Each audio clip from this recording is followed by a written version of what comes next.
YouTube, what's going on? It's Juan Gotti here. We got another Washington Commanders video, and in today's video, I'm coming on here with the video where we're going to be talking about some of the negatives and some of the things that concerned me coming out of the preseason game versus the Carolina Panthers yesterday. So without further ado, let's get straight into today's video. But before we do, make sure you guys go down below, leave a like on this video, subscribe if you're new, and turn on post notifications so you get notified when I upload a video about the NFL, or in this case, our Washington Commanders. We're on the road to 5,000 subscribers, so hit that subscribe button again if you haven't already. Also, don't forget to follow me on my social media, links down below in the description, and cop some Juan Gotti Talking Sports merch. Thank you so much. Without further ado, let's get straight into today's video. Let's go. Let's go. Let's go. Let's go. Let's go. Louis. I'm about to fuck this joint up. Let's go. Let's go. Let's go. When I hop in the booth, they fuck with my sound. Put that shit on the scale, we taxin' pound for pound. Nigga keep dissing, put them in the ground. My shit in your ear and tell me how it sound. A nigga too smart can catch me out of bounds. Let's go. That bitch got cooked like some chicken. And he lying, he not rapping what he living. Yeah, that's my cousin, but this shit a business. Work that bitch out just like we doing fitness. So, yesterday we recapped the game versus the Carolina Panthers, and for the most part, we touched on some of the positives, and with there being some positives from that game, and a lot of positives I may add, there were some things that concerned me, and again, I want to take it lightly just because, yes, it's preseason, but these are some of the same things that we seen last year, so it's kind of like, when will it change, right? So I want to talk about a little bit about the things that concern me. Number one, watching this game, the thing that concerned me the most was Antonio Gibson's ball security. And the reason why it concerned me the most is because I'm a huge Antonio Gibson fan. I'm a big AG fan. I advocated for this guy all offseason. I defended this guy and said that Antonio Gibson slander is ridiculous all season long. You know, and because a lot of people, as soon as we drafted Brian Robinson, everybody, I don't want to say everybody, but a lot of people were saying, oh, he's RB1, he's taking Antonio Gibson's job. And I'm like, bro, this guy, his rookie year, put up double-digit touchdowns, and then came back to his second year and put up a 1,000-yard season. So I'm like, there's no way you can just move him out the way for a rookie running back and Brian Robinson. But the biggest issue that everyone had with him is not his ability to play football, because we know he can be good and he can be a dominant back. It's just his ball security and his lack of pressing the hole. That's his biggest issue. He stutter steps too much and he just doesn't go. And his ball security is the biggest issue. I mean, the guy puts it on the carpet seemingly every game. And he could not have done that yesterday. Like, you already hear people talking about Brian Robinson coming in to take your job, or, you know, at least cutting into your snaps. And the biggest issue was, again, they got him because of your ball security and the fact that you're not a good short yardage back, right? In the first game of the year, preseason, I know it's just preseason, but the first game of the year, you do exactly what you couldn't do. And on the second possession of the game, he fumbles the ball. You cannot do that if you're Antonio Gibson, and he did it. And exactly what fans are talking about and reasons why they don't want you out there as much, you do. And you're just giving them fuel. You're giving them a reason to not want you to put you out there. And now you got fans like me looking crazy because I defended you all offseason saying, man, y'all got to chill on Gibson, bro. I got to chill. But, bro, the guy has a serious fumbling issue, man. And, it's going to cost him if he can't fix it, you know, because immediately after he fumbled, they took him out of the game, and Brian Robinson came in and took advantage of his opportunity. And as a rookie, that's exactly what you're supposed to do. He came right in, and he did the things that we want to see Antonio Gibson do immediately. He came in running hard, lowering his pads, initiating contact, bouncing off of defenders, hitting the hole. Like, he's doing exactly what we want him to do. And you understand why, though. Not just because Brian Robinson is good, but he is a natural running back more than Antonio Gibson. Antonio Gibson, you got to remember, and I'm not using this as an excuse, it's literally true, he is transitioning to the running back position. He's in his third year or going into his third year playing the running back position full time, and he still has a lot of things to worry about. As a Brian Robinson, he's been playing the position all his life, so he's more of a natural runner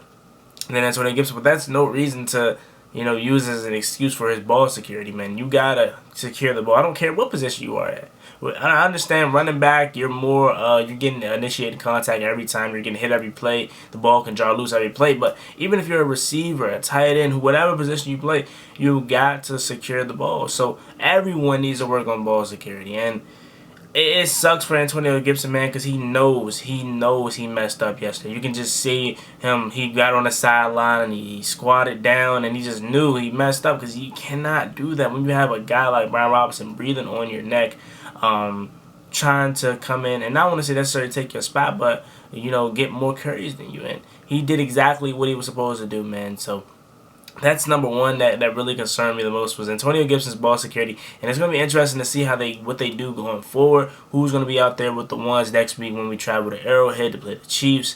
That will be interesting to see. Again, I think it's still going to be Antonio Gibson, just with the simple fact that they want to give this guy, he's the running back one at the moment, and I don't think they're just going to allow one preseason game, although this is a repetitive thing. I don't think they're just going to allow one preseason game to, just move him out of the ranks. So I think Antonio Gibson will still be running back one headed next week into Arrowhead, but we will definitely see. The next thing that concerned me was the linebacking core. Like, the linebackers, bro, we talked all season long about how bad this linebacking depth is, bro. But we got a full taste of it yesterday. Like, we already knew headed into it was bad. But, bro, the middle of the field was just open. Nobody was ever there. You got David Mayo trying to run and cover. Milo Eifel out there. Khaleke Hudson, man. That's not good enough, bro. That's not good enough. The only linebacker that I would say that really was trying to play hard as far as the backups, maybe Trey Walker, the guy that retired and unretired a day later. He was probably the only guy that played hard and actually showed some ability to play linebacker.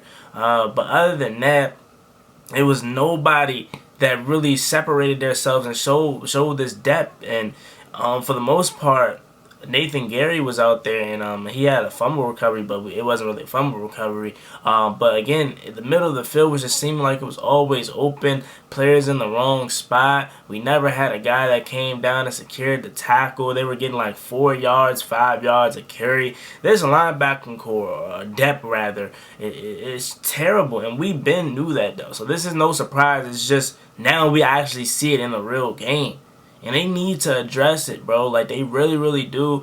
That's why we were so high on a guy, maybe like of an Anthony Barr, that we knew probably we weren't going to get. But when we saw that we were somewhat interested in it, we wanted him because we're like, hey, bro, yeah, he's a big name. We might not get him, but we need some depth here in Washington. And we really, really do. Now, I think they're going to address more of the linebacker position, once the preseason is wrapped up and players and get cut and stuff, and teams starts hunting that 553-man roster, and maybe we pluck somebody off of someone else's roster. But there's no way you can just go into the season with Jamin Davis, Cole Holcomb, Nathan Gary, David Mayo, and Khaleke Hudson.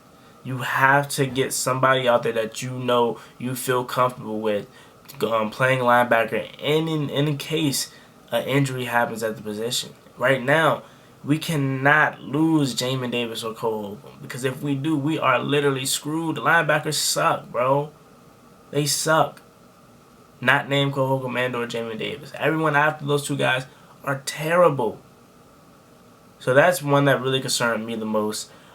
Two. Number 3 that concerned me the most was Jack Del Rio, man. It's just the same thing over and over again. Like, yes, I understand it's preseason. I don't want to overreact, but it's just the same thing over and over with Jack Del Rio, man. The soft zones, playing 9 yards off of the receiver. It's just the same thing. Not dialing up any pressure. And again, I understand it's preseason. You want to remain vanilla, but like, even you got to execute it correctly, and we weren't.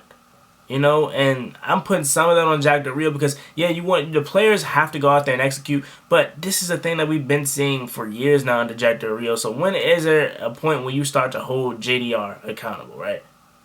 You know, and this is a guy that had high expectations for Jack Del Rio when we signed him as defensive coordinator in 2020, right?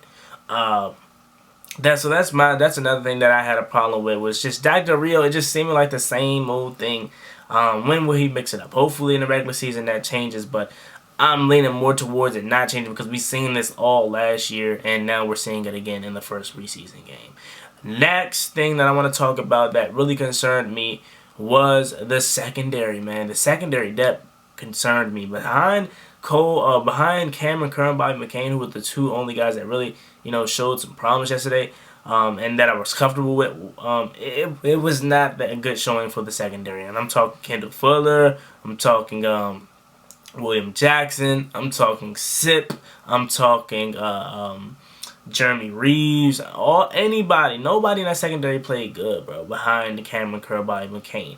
Now, the only person that played good behind those two was Steven Parker, and I talked about him yesterday. He could be this year's Toy McTire, where we like, who is this guy? And he just comes out and somehow makes the roster. So he could be a guy that can stay, you know, under the radar and maybe make this roster, because he was the only one that was really flying around that secondary, bro. Like Percy Butler, he looked lost. He looked like the game was too fast for him. The cornerback depth is not looking good. You know, Danny Johnson was getting cooked. And again, it's just one preseason game, but this is just my concerns headed into week 2. And as of right now, maybe we'll figure it out later. But the secondary depth did concern me a little bit.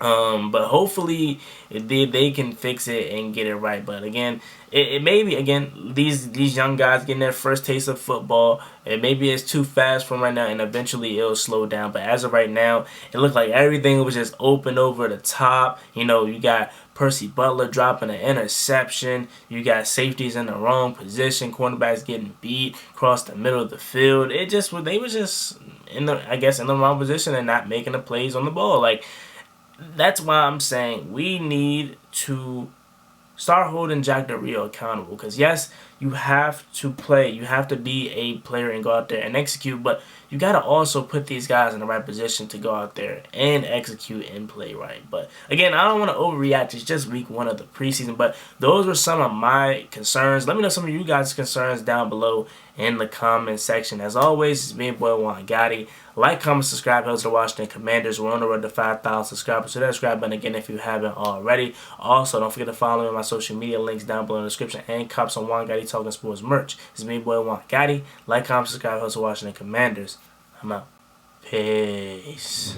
Cost me one time, that's gonna get you pop. Get you pop, get you drop, slide on the one where they get you locked on. I ain't stopping till I get me an Audemars. Shots in his head, ring his bell.